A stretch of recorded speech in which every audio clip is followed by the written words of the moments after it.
This is Kathleen from Family Dog Canine Training.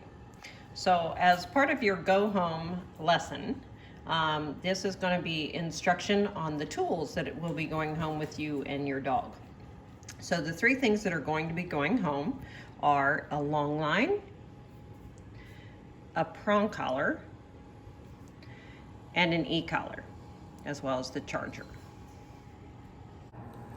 Okay, so the first tool we're going to talk about is the prong collar. And prong collars come in different sizes. This one is a 3.0. So I also have one in a 2.25 size. This is the size that most of the dogs here use because you can add links or take them away.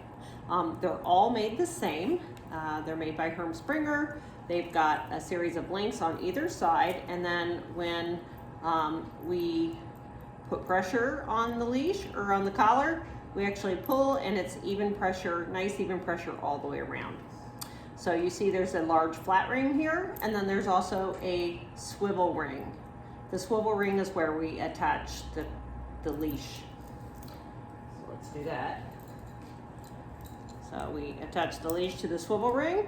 I leave mine attached most of the time anyways, because the prong collar is mostly used for walks for us. Unless you're a puppy. If you're an older dog and you have an e-collar and a prong collar, the prong collar is mainly just used for walks. It should not be left on in the crate. It should not be left on when dogs are playing. So mainly for the walk, we take it on and off. So to get these things apart, I'll push this up, and basically I'm making a little handle here at the top. Then I squeeze that together or pinch it together and pull it out. So sometimes these have been called pinch collars, and that's why, because we have to pinch them together, feed them in the holes and back down in there. So let's get this on Evie. Hi, honey. Yes. So I'm going to put it around her, and I'm just going to put it on. If you can see that, drop it, and then once it's on, I can put my fingers under it and I just twist it around so that the chain is on the top between her ears.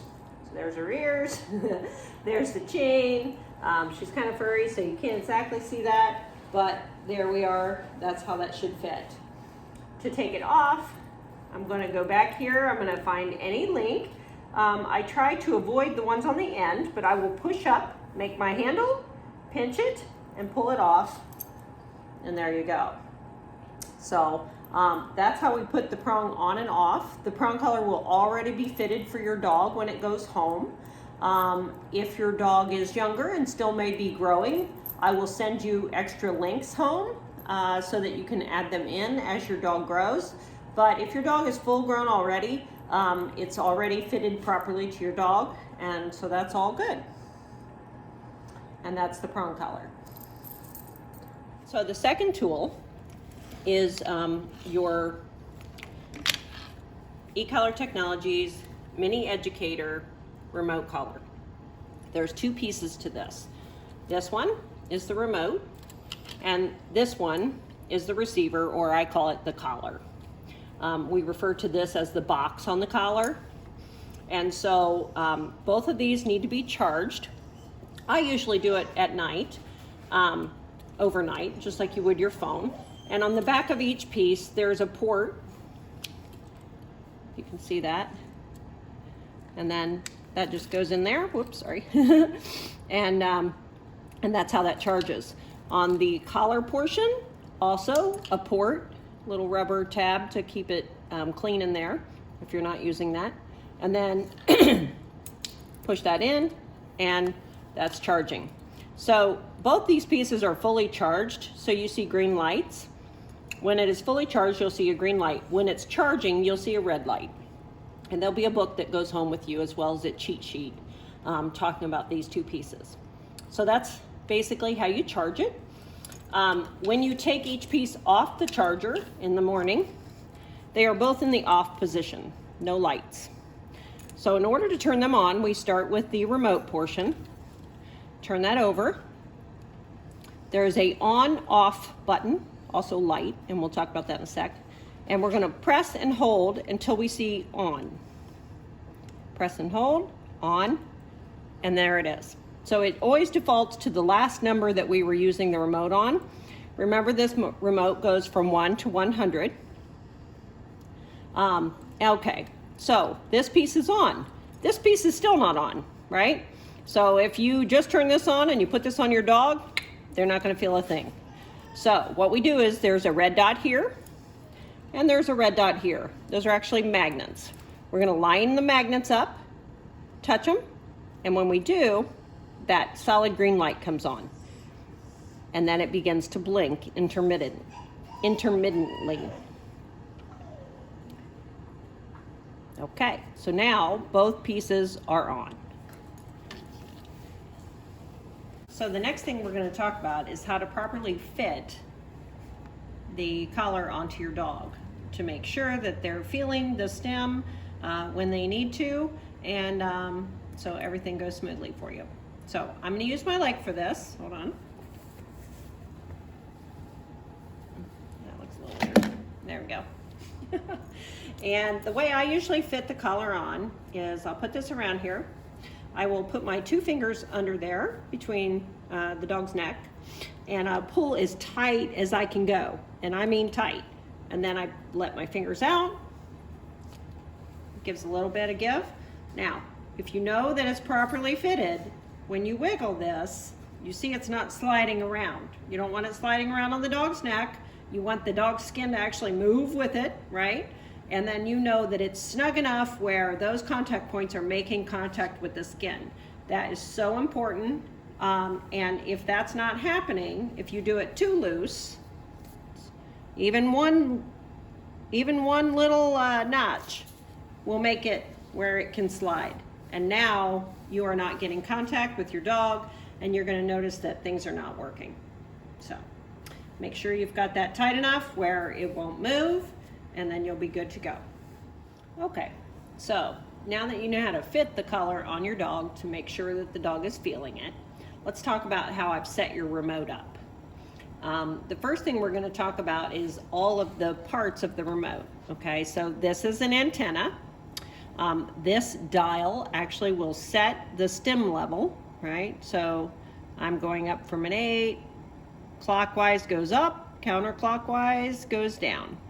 So most dogs are going to work somewhere from 10 and under, whatever their regular working level is, and that just means that's kind of the lowest level that they can actually feel it, and so that's where we start with the dogs.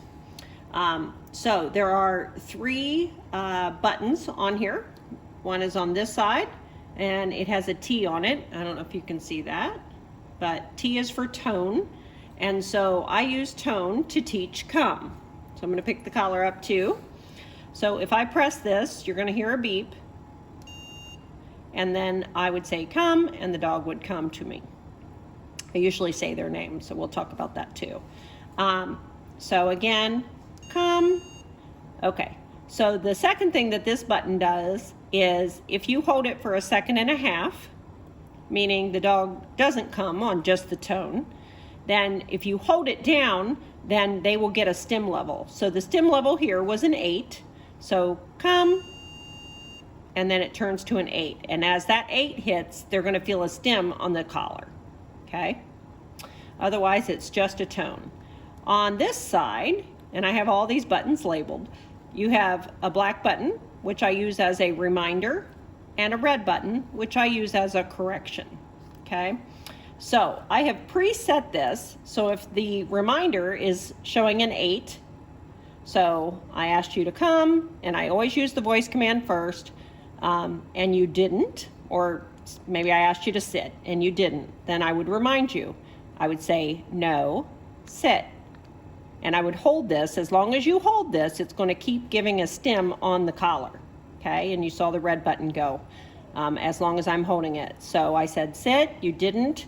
I said no, sit.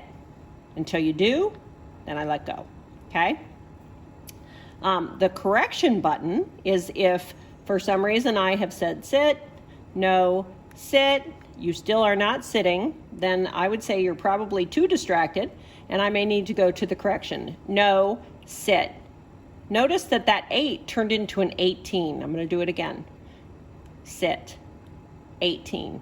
So the correction button is automatically set to be 10 numbers higher than the remind button. So also, let's talk about this. This is the way I hold the remote. So I'm sitting in your home, you got this little thing, you can put it on your wrist. It makes it handy to hold this, especially if you're right-handed. The way I remember things is thumb is come, and this is remind, and this middle finger is correct, okay? And as long as you've got it held like this, you're usually right and ready to do the things that you need to do with your dog. Sometimes you may actually have to hold a button down and at the same time turn up the dial. So that'll take you 2 hands, right?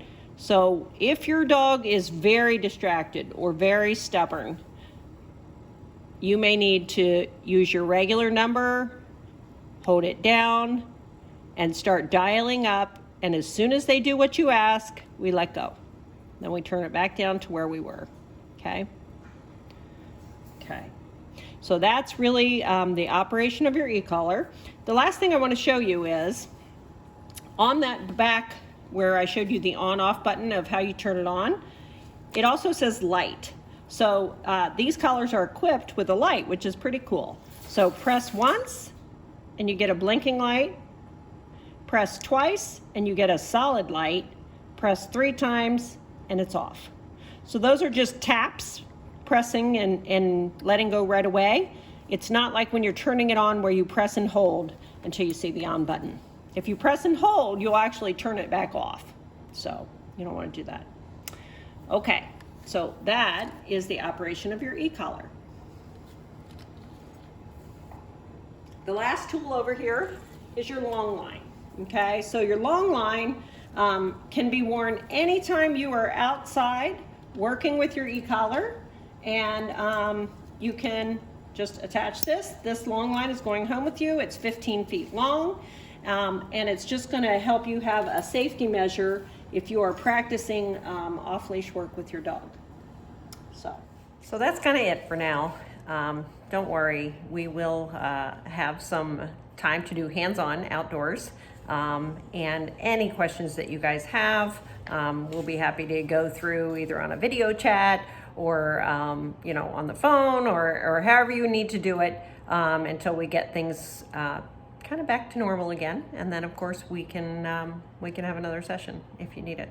So anyways, I appreciate you taking the time to really study through this video. This is kind of what I go over with clients probably for the first 30 minutes when they're here before we even touch the dog. So if you guys would do that ahead of time, then that will be great. Thanks.